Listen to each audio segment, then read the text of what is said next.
ಈಗ ನಾವು ಶುರು ಮಾಡ್ತಿರುವಂಥ ಅಧ್ಯಾಯ ಗೀತ ಪರ್ವದ 14ನೇ ಅಧ್ಯಾಯ, ಅದು ಗುಣತ್ರಯ ವಿಭಾಗ ಯೋಗ. ಇಲ್ಲಿ ಬರೋದು ಸತ್ವ ರಜಸ್ಸು ತಮಸ್ಸು ಅಂತ, ಸಾತ್ವಿಕ ರಾಜಸ ತಾಮಸ ಅಂತ ಬಳಸ್ತೀವಲ್ಲ ನಾವು, ಆ ಗುಣಗಳ ವಿಷಯವನ್ನು ಇಲ್ಲಿ ತೆಗೆದುಕೊಳ್ತಾನೆ. ಸತ್ವ ರಜಸ್ಸು ತಮಸ್ಸು ಅಂತ ಪ್ರಕೃತಿಯಿಂದ ಹುಟ್ಟಿದವು, ಇವು ಜೀವಿಯನ್ನು ಅಥವಾ ಆತ್ಮನನ್ನು ಇಲ್ಲಿ ಕಟ್ಟಿ ಹಾಕಿವೆ ಈ ಬದುಕಿನಲ್ಲಿ ಅಂತ. ಭಾವ ಅಂತಂದಾಗ ನೀವು ಹೇಳಿದ್ದು ನನಗೆ, ಅಂದರೆ ತಂದೆ ತಾಯಿಗಳು ಕೆಲವೊಂದು ಸಲ ಮಕ್ಕಳನ್ನ ತಮ್ಮ ಭಾವಗಳಿಂದ ಕಟ್ಟಿ ಹಾಕ್ತಾರೆ. ಹೌದು. ನೀನು ಫಾರ್ ಎಕ್ಸಾಂಪಲ್ ಅಮೇರಿಕಕ್ಕೆ ಹೋಗಬೇಡ. ಹಾಂ, ನಮ್ಮೊಳಗೆ ರಜಸ್ಸು ಅಂತ ಒಂದು ಇಲ್ಲದೇ ಇದ್ದರೆ ನಾವು ಮಾತಾಡೋದಕ್ಕೆ ಸಾಧ್ಯ ಇಲ್ಲ, ನಾವು ನಡೆಯೋದಕ್ಕೆ ಸಾಧ್ಯ ಇಲ್ಲ, ನಾವು ವೃತ್ತಿ ಮಾಡೋದಕ್ಕೆ ಸಾಧ್ಯ ಇಲ್ಲ.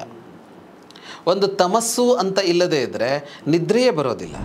ಇದೆಲ್ಲ ಗಮನಿಸಬೇಕಾದದ್ದು ಏನು ಅಂದರೆ, ಈ ಸತ್ವ ರಜಸ್ಸು ತಮಸ್ಸು ಇದೆಲ್ಲ ಪ್ರತಿಕ್ಷಣವೂ ನಮ್ಮಲ್ಲಿ ಒಂದು ಮೇಲೆ ಒಂದು ಕೆಳಗೆ, ಒಂದು ಮೇಲೆ ಒಂದು ಕೆಳಗೆ ಆಗ್ತಾ ಇರುತ್ತೆ ಅಂತ.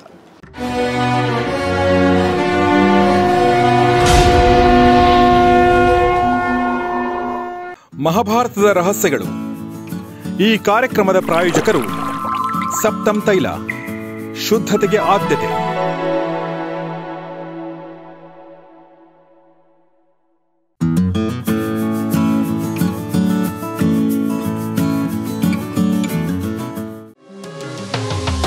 ಈ ಕಾರ್ಯಕ್ರಮದ ಸಹ ಪ್ರಾಯೋಜಕರು CA Dayanand Bongale stock market training institute, Rajajinagar, Bengaluru. ಸ್ನೇಹಿತರೆ ನಮಸ್ಕಾರ. ಗೌರಿ ಶಕ್ಕಿ ಸ್ಟುಡಿಯೋದ ವಿಶೇಷ ಕಾರ್ಯಕ್ರಮ ದ ಸೀಕ್ರೆಟ್ಸ್ ಆಫ್ ಮಹಾಭಾರತ ಅಥವಾ ಮಹಾಭಾರತ ರಹಸ್ಯಗಳು. ನಿಮಗೆಲ್ಲ ಆತ್ಮೀಯ ಸ್ವಾಗತ. ನಾನು ಗೌರಿ ಶಕ್ಕಿ. ನಮ್ಮೊಂದಿಗಿದ್ದಾರೆ ನಮ್ಮ ಪ್ರೀತಿಯ ವಿದ್ವಾನ್ ಜಗದೀಶ್ ಶರ್ಮಾ ಸಂಪಾ ಸರ್. ನಿಮಗೆ ಸ್ವಾಗತವಾದ ನಮಸ್ಕಾರ ಕಾರ್ಯಕ್ರಮಕ್ಕೆ. ನಮಸ್ತೆ. ಸೊ 300ರ ಗಡಿಯನ್ನು ದಾಟಿ ನಾವು ಯಶಸ್ವಿಯಾಗಿ ಮುನ್ನಡೆದಿದ್ದೇವೆ. Not out 300 not out. ಆದರೆ ಮಧ್ಯ ಮಧ್ಯದಲ್ಲೂ ಸ್ವಲ್ಪ ಬ್ರೇಕ್ಗಳನ್ನ ತಗೊಂಡಿದ್ದೀವಿ. ಡಾಟ್ ಬಾಲ್ಗಳಿದ್ವು, ಆದರೆ ನಾವು ನಿಲ್ಲಿಸಲಿಲ್ಲ, ಔಟಾಗಿ ಹೋಗಿಲ್ಲ. ಸೊ ಅವಾಗವಾಗ ಒಂದಷ್ಟು ಬ್ರೇಕ್ಗಳನ್ನ ತೊಗೊಂಡಿದ್ದೀವಿ. ಬಟ್ ಸೊ 300 ದಾಟೋದು ಒಂದು ದೊಡ್ಡ, ನನ್ನ ಪ್ರಕಾರ ಒಂದು ಸಾಧನೆ ನನ್ನ ರೀತಿಯಿಂದ, because of you people and because of sir. So ಅದು ನಾವು ಅಂದ್ಕೊಂಡಿರಲಿಲ್ಲ. ಮತ್ತು ನನಗನ್ಸುತ್ತೆ ಈಗ ನಾವು 14ನೇ ಅಧ್ಯಾಯಕ್ಕೆ ಬಂದಿದ್ದೀವಿ ಗೀತ ಪರ್ವದ್ದು. ಅಂದರೆ ಮಹಾಭಾರತದಲ್ಲಿ 13 ಅಧ್ಯಾಯಗಳನ್ನ ಮುಗಿಸಿದ್ದೀವಿ. ನಾವು ಮಧ್ಯ ಮಧ್ಯದಲ್ಲಿ ಬ್ರೇಕ್ ತೊಗೊಂಡಿರೋದು ಬಿಟ್ಟರೆ ನಾವು 13 ಅಧ್ಯಾಯಗಳನ್ನ ಮಾತಾಡಿದ್ರು ಕೂಡ, ಅದಕ್ಕಿಂತ ಮುಂಚೆ ನಾವು ಗೀತ ಪರ್ವದಕ್ಕಿಂತ ಮುಂಚೆ ಎಷ್ಟು ಅಧ್ಯಾಯಗಳನ್ನ ಮಾತಾಡಿದ್ರು ಕೂಡ ಎಲ್ಲೂ ನಮಗೆ ಸಾಕು ಅಂತ ಅನ್ನಿಸ್ಲಿಲ್ಲ ಮತ್ತು ಎಲ್ಲೂ ಬೋರ್ ಅಂತ ಅನ್ನಿಸ್ಲಿಲ್ಲ. ಅದು ನನ್ನ ಪ್ರಕಾರ ಮಹಾಭಾರತದ ಶಕ್ತಿ ಮತ್ತು ಭಗವದ್ಗೀತೆ ಶಕ್ತಿ ಅಂತ ಅನಿಸುತ್ತೆ ಅಲ್ವಾ ಸರ್? ತುಂಬ ನಿಜ ಸರ್. ಇವಾಗ ಹೆಂಗೆ ಬರೆಯೋಕ್ಕಾಗತ್ತೆ ಅನ್ನೋ ಆಶ್ಚರ್ಯ ಹಾಗೆ ಉಳಿದು ಬರುತ್ತೆ ಅಂತ. ಎಲ್ಲೋ ರಿಪಿಟೇಷನ್ ಆಗಬೇಕಲ್ವ, ಅದೇ ವಿಷಯ ಇನ್ನೊಂದು ಸಲ ಬರಬೇಕಲ್ವಾ, ಅಥವಾ ಅದೇ ವಿಷಯ ಎಷ್ಟು ಸಲ ಬಂದಿರ್ಬೋದು, ಆದರೆ ನಮಗದು ಬೇಡ ಕೇಳಾಯ್ತಲ್ಲ ಇದು ಅಂತ ಅನಿಸಲ್ಲ. ಎಷ್ಟು ಕಥೆಗಳು, ಎಷ್ಟು ವ್ಯಕ್ತಿಗಳು, ಎಷ್ಟು ಘಟನೆಗಳು ಬಂದ್ರೂ ಎಲ್ಲೂ ಸಾಕು ಅಂತ ಅನಿಸಲ್ಲ. ಅದ್ಭುತ ಮಹಾಭಾರತದ ರಚನೆ. ಅದೇ ನನಗೆ ಆಶ್ಚರ್ಯ ಆಗೋದಂದರೆ ಮಹಾಭಾರತ ಪ್ರತಿ ಜನ್ರೇಷನ್ಗೆ ಒಂದು ಹೊಸ ಥರ ಬರುತ್ತೆ. ಅಂದರೆ ಈಗ ನಮ್ಮ ಚಿಕ್ಕದಿಂದ ನಾವು ಒಂದು ರಮಾನಂದ ಸಾಗರ್ ರಾಮಾಯಣ, ಆಮೇಲೆ ಈ ಬಿ ಆರ್ ಚೋಪ್ರಾ ಅವ್ರದ್ದು ಮಹಾಭಾರತ ನೋಡಿದ್ವಿ. ನನ್ನ ಮಗನ ವಯಸ್ಸಿನವರು ಇನ್ನೊಂದು ನೋಡಿದ್ರು, ತುಂಬ ಅದ್ಭುತವಾದ ಕ್ವಾಲಿಟಿ. ನಾವು ಅವಾಗೇ ಬೆಸ್ಟ್ ಅಂದ್ರೆ ಅದಕ್ಕಿಂತ ಬೆಸ್ಟೆಸ್ಟ್ ಕ್ವಾಲಿಟಿನ ಇವರು ನೋಡಿದರು. ಸೊ ಪ್ರತಿ ಜನ್ರೇಷನ್ನು ನೋಡುತ್ತೆ ಮತ್ತು ಸಿನಿಮಾಗಳು ಬರ್ತವೆ. ಅಂದರೆ ಗೊತ್ತಿದೆ ಅಲ್ವಾ ಮಹಾಭಾರತ ಅಂತ ಆಗೋದೇ ಇಲ್ವಲ್ಲ. ಗೊತ್ತಿದ್ರೂ ಅದು ಅಂದರೆ ಏನೋ ಸಿಗುತ್ತೆ. ಏನದು ಆ್ಯಕ್ಚುಲಿ ಏನದು ರಹಸ್ಯ ಅಂತ ಇಷ್ಟು 300 ರಹಸ್ಯಗಳು ಮಾಡಿದ ಮೇಲೆ ಕೂಡ ಆ ರಹಸ್ಯ ಹಂಗೆ ಉಳ್ಕೊಂಡಿದೆ. ಇದರಲ್ಲೂ ಈಗ ಕಾವ್ಯಗಳು ಬರ್ತಾ ಹೋದ್ವಲ್ಲ, ಮೊದಲಿಂದನೂ ಹಾಗೇನೆ. ಈಗ ಪಂಪನ ಕಾಲದಲ್ಲಿ ಯಾವುದೊಂದು ಕಾವ್ಯ ಬಂತು, ಅವನು ಇದನ್ನೇ ಇಟ್ಕೊಂಡು ಮಹಾಭಾರತ ಇಟ್ಕೊಂಡು ಕಾವ್ಯ ಮಾಡ್ದ. ಆಮೇಲೆ ಕುಮಾರವ್ಯಾಸ ಇದನ್ನ ಮಹಾಭಾರತ ಇಟ್ಕೊಂಡು ಕಾವ್ಯ ಮಾಡ್ದ ಅಂತಂದಾಗ ಒಂದಿಷ್ಟು ಕಾಲ ಅವನ ಕಾವ್ಯ ನಡೀತು ಎಷ್ಟೋ ಕಾಲ. ಆಮೇಲೆ ಕುಮಾರವ್ಯಾಸನ ಕಾವ್ಯವನ್ನು ಎಷ್ಟೋ ಕಾಲ ನೋಡಿದ್ರು. ಈ ಥರದ್ದು ಎಷ್ಟೋ ಹುಟ್ಟುಕೊಳ್ಳುತ್ತು ಅಂತ. ಹಾಗಾಗಿ ಈ ರಾಮಾಯಣ ಮಹಾಭಾರತಗಳು ನೀವು ಹೇಳಿದಾಗ ಆಯಾ ಕಾಲಕ್ಕೆಲ್ಲ ಹುಟ್ಟುಕೊಳ್ಳುತ್ತೆ. ಅದು ಒಂದಿಷ್ಟು ಕಾಲ ಆ ಸ್ವರೂಪದಲ್ಲಿ ಅದು ರನ್ ಆಗ್ತಾ ಹೋಗುತ್ತೆ. ಅದಕ್ಕೆ ಇನ್ನೊಂದು ರೂಪ ಕೊಡ್ಬೋದು, ಇನ್ನೊಂದು ದೃಷ್ಟಿಕೋನ ಕೊಡ್ಬೋದು, ಇನ್ನೊಂದು ಸ್ವರೂಪ ಕೊಡ್ಬೋದು. ಒಟ್ಟು ಅದಂತೂ ಹೋಗೋದೇ ಇಲ್ಲ ಅಂತ. ಈ ರಾಮಾಯಣ ಮಹಾಭಾರತ ಎರಡೂ ಹಾಗೇನೆ ಅಂತ. ಇತ್ತೀಚೆಗೆಲ್ಲೋ ಓದ್ತಾ ಇದ್ದೆ, ರಾಮಾಯಣದ ಬಗ್ಗೆ ಕನ್ನಡದಲ್ಲಿ ಬಂದಿರೋ ಕೃತಿಗಳು ಅಂದರೆ ಗುರುತಿಸಲ್ಪಡುವಂಥ ಸಾಹಿತ್ಯ ಕೃತಿಗಳು ಅನ್ನೋದೇ 1,500,000ಕ್ಕಿಂತ ಹೆಚ್ಚಿದೆ ಅಂತ. ಹೌದಾ? ಬರೀ ಒಂದು ರಾಮಾಯಣವನ್ನು ಕನ್ನಡದಲ್ಲಿ ರಾಮಾಯಣವನ್ನು ಅವಲಂಬಿಸಿ ಬಂದಿರೋದು. ಅದರ ಅನುವಾದ ಇದು ಆ ಥರದ್ದಲ್ಲ. ಅದನ್ನು ಇಟ್ಕೊಂಡು ಇನ್ನೊಂದು ಪ್ರತಿಸೃಷ್ಟಿ ಆಗುತ್ತಲ್ಲ ಅಂಥದ್ದು ಬಂದಿದೆ ಅಂತ ಗುರುತಿಸಿರೋದು. ಇನ್ನೆಲ್ಲೋ ಯಾರೋ ಬರೆದಿರೋದು ಪಟ್ಟಿಗೂ ಸಿಗದೇ ಇರ್ಬೋದು, ಅಷ್ಟು ಬಂದಿದೆ ಅಂತ. ಹಾಗಾಗಿ ನೀವು ಹೇಳಿದಾಗೆ ಅದು ಕಾಲಕ್ಕೆ ಹುಟ್ಟುತ್ತಾ ಇರುತ್ತೆ. ಈಗ ಮಧ್ಯಕಾಲದಲ್ಲಿ ಒಂದಿಷ್ಟು ಸಿನಿಮಾಗಳು ಬಂದವು. ಈಗ ಆ ಕಾಲದಲ್ಲಿ ಕನ್ನಡದಲ್ಲಿ ಬಂತು, ತೆಲುಗುನಲ್ಲೂ ಬಂದವು. ಆ ಸಿನಿಮಾಗಳ ಆಧಾರದಲ್ಲಿ ಒಂದಿಷ್ಟು ಕಾಲ ಮಹಾಭಾರತವನ್ನು ಜನ ಇದು ಮಾಡಿಕೊಂಡ್ರು. ಈ ಮಾಯಾ ಬಜಾರ್ ಥರದ ಸಿನಿಮಾ, ಬಬ್ರುವಾಹನ ಥರದ ಸಿನಿಮಾಗಳು, ಇಂಥ ಎಷ್ಟೋ ಸಿನಿಮಾಗಳು ಬಂದವು. ಹೀಗೆ ಅದು ಒಟ್ಟು ನಿಲ್ಲದೆ ಪ್ರವಹಿಸ್ತಾ ಇರುತ್ತೆ. ಏನು ಕಾರಣನೋ ಇದು ನೀವು ಹೇಳಿದಾಗ ರಹಸ್ಯ ಹುಡುಕಾಡ್ತಾ ಇರ್ಬೋದು ಅಂತ ಅನ್ಸುತ್ತೆ. ಒಂದು ಅಂತ ಅಂದರೆ ಮನುಷ್ಯ ಸ್ವಭಾವದ ಎಲ್ಲ ಕೋನಗಳನ್ನು ಅದು ವಿಮರ್ಶಿಸ್ತಾ ಹೋಗುತ್ತಲ್ಲ, ಅದಕ್ಕೆ ಇರ್ಬೋದು ಅಂತ ಅನ್ಸತ್ತೆ ಆ ಥರದ್ದು. ಅಂದರೆ ನಾವಿವತ್ತು ಹೆಂಗೆ ಬದುಕ್ತಾ ಇದ್ದೀವೋ, ಹೆಂಗೆ ಯೋಚನೆ ಮಾಡ್ತಾ ಇದ್ದೀವೋ, ಅದಕ್ಕೆಲ್ಲ ಅಲ್ಲಿ ಹಾಗಾಗಿತ್ತು, ಅದ್ರದ್ದು ಪರಿಣಾಮ ಏನಾಯಿತು, ಅವ್ರು ಹೆಂಗೆ ಯೋಚನೆ ಮಾಡಿದ್ರು, ಇವ್ರು ಹೆಂಗೆ ಯೋಚನೆ ಮಾಡಿದ್ರು, ಇದರಿಂದ ಏನಾಯಿತು, ಅದರಿಂದ ಏನಾಯಿತು ಅನ್ನೋದೆಲ್ಲ ಅಂಶಗಳಿವೆಯಲ್ಲ, ಅವುಗಳಲ್ಲಿ ವ್ಯತ್ಯಾಸ ಕಾಣಿಸೋದೇ ಇಲ್ವಲ್ಲ. ಅದು ಒಂದು ಮುಖ್ಯ ಕಾರಣ ಇರ್ಬೋದು ನಮಗೆ ಅದಷ್ಟು ಬೇಕು ಅಂತ ಅನ್ಸೋದಕ್ಕೆ ಅಂತ. ಅಂದರೆ ಕೇವಲ ಧಾರ್ಮಿಕ ಕಾರಣಗಳು ಅನ್ನೋದು ಇದೆ, ಅದು ಸರಿ. ಆದರೆ ಬರೀ ಧಾರ್ಮಿಕ ಕಾರಣಕ್ಕಾಗಿ ಮಾತ್ರ ಅದು ಉಳ್ಕೊಂಡಿಲ್ಲ ಅಂತ ಇದು. ಅಂದರೆ ಅದನ್ನು ಓದಿದ್ರೆ ಪುಣ್ಯ ಬರುತ್ತೆ ಅಷ್ಟಕ್ಕೆ ಉಳ್ಕೊಂಡಿಲ್ಲ. ಇಲ್ಲ ಖಂಡಿತ ಇಲ್ಲ. ಅದು ಬಹುಶಃ ಒಂದು 10% ಇರ್ಬೋದು ಆ ಕಾರಣಕ್ಕೂ ಓದೋರು, ಅಥವಾ ಜಾಸ್ತಿನೂ ಸ್ವಲ್ಪ. ಬಟ್ ಈಗ ನಾವೆಲ್ಲ ಧಾರ್ಮಿಕ ಕಾರಣಕ್ಕಾಗಿ ಓದಿಲ್ಲ, ಈಗ ಮಾತಾಡ್ತಿರೋ ಧಾರ್ಮಿಕ ಕಾರಣವೂ ಅಲ್ಲ. ಇದು ಅದ್ರ ಮೀರಿದ ಒಂದು ಕಾರಣವನ್ನು ನಾವು ಹುಡುಕಕ್ಕೆ ಪ್ರಯತ್ನ ಪಡ್ತಾ ಇದ್ದೀವಿ.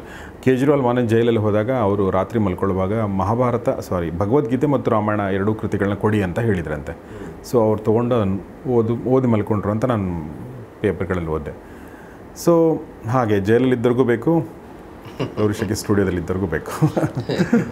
ಈಗ ನಾವು ಶುರು ಮಾಡ್ತಿರುವಂಥ ಅಧ್ಯಾಯ ಗೀತ ಪರ್ವದ 14ನೇ ಅಧ್ಯಾಯ, ಅದು ಗುಣತ್ರಯ ವಿಭಾಗ ಯೋಗ. ಸರ್ ಏನು ಹೇಳ್ತೀರಿ?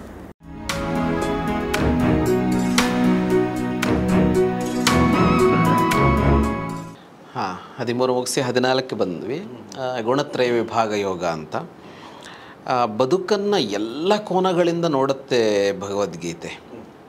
ಅದರ ದಾರಿಗಳನ್ನಿರ್ಬೋದು, ಅದರ ಸ್ವರೂಪವನ್ನು ಬೇರೆ ಬೇರೆ ತರಹದಲ್ಲಿ ನೋಡೋದು ಅಂತ ಇರ್ಬೋದು ಅಂತ ನೋಡುತ್ತೆ ಅಂತ.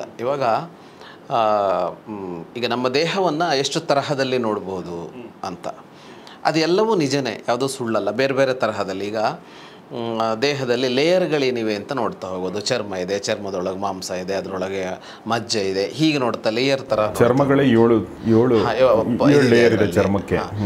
ಹೀಗೆ ಇದನ್ನು ಲೇಯರ್ಗಳ ಥರ ಒಳಗೆ ಹೋದರೆ ಹೇಗೆ ಅಂತ ಒಂದು ನೋಡ್ತಾ ಹೋಗ್ಬೋದು.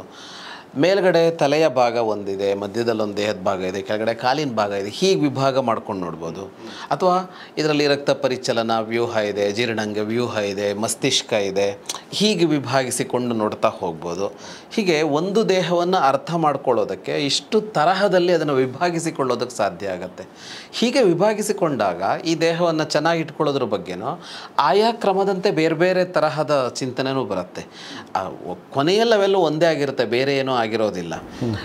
ಈ ತರಹದಲ್ಲಿ ಇಡೀ ಬದುಕನ್ನು ಭಗವದ್ಗೀತೆಯಲ್ಲಿ ಕೃಷ್ಣ ನೋಡಿದ್ದು ಅಂತ ಕಾಣಿಸುತ್ತೆ. ಅಂದರೆ ನಾನು ಒಂದು ಕೃಷ್ಣ ಯಾಕೆ ಇಷ್ಟು ಕೋನಗಳಲ್ಲಿ ಕೊಡ್ತಾನೆ ಅನ್ನೋದಕ್ಕೆ ದೇಹವನ್ನೊಂದು ಉದಾಹರಣೆಯಾಗಿ ತಗೊಂಡೆ ಅಷ್ಟೇ.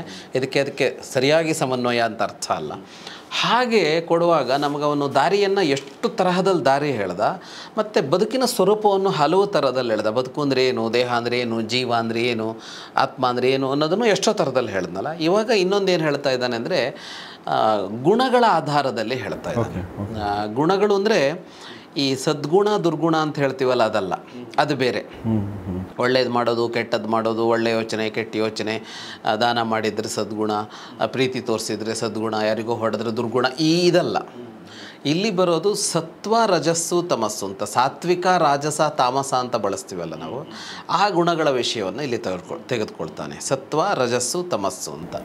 ಅದರ ಈ 3 ಗುಣಗಳಿವೆಯಲ್ಲ, ಅವುಗಳ ವಿಭಾಗ ಅಂತ. ಅಂದರೆ ವಿಭಾಗ ಮಾಡಿ ತೋರಿಸ್ತಾನೆ ಇದರಲ್ಲಿ 3 ಗುಣಗಳನ್ನು. ಯಾವುದರ ವ್ಯಾಪ್ತಿ ಎಲ್ಲಿವರೆಗೆ, ಯಾವುದು ಏನು ಮಾಡುತ್ತೆ, ಯಾವುದಿದ್ದಾಗ ಏನಾಗುತ್ತೆ ಅನ್ನೋ ಅಂಶವನ್ನು ಹೇಳುವ ಅಧ್ಯಾಯ ಇದು. ಮೊದಲನೇ ಇದರಲ್ಲೇ ಅದನ್ನು ಹೇಳ್ತಾನೆ ಕೃಷ್ಣ. ಸತ್ವಂ ರಜಸ್ತಮೈತಿ ಗುಣಾ ಪ್ರಕೃತಿ ಸಂಭವಾ ನಿಬಧ್ನಂತಿ ಮಹಾಬಾಹೋ ದೇಹೇ ದೇಹಿನಮವ್ಯಯಂ.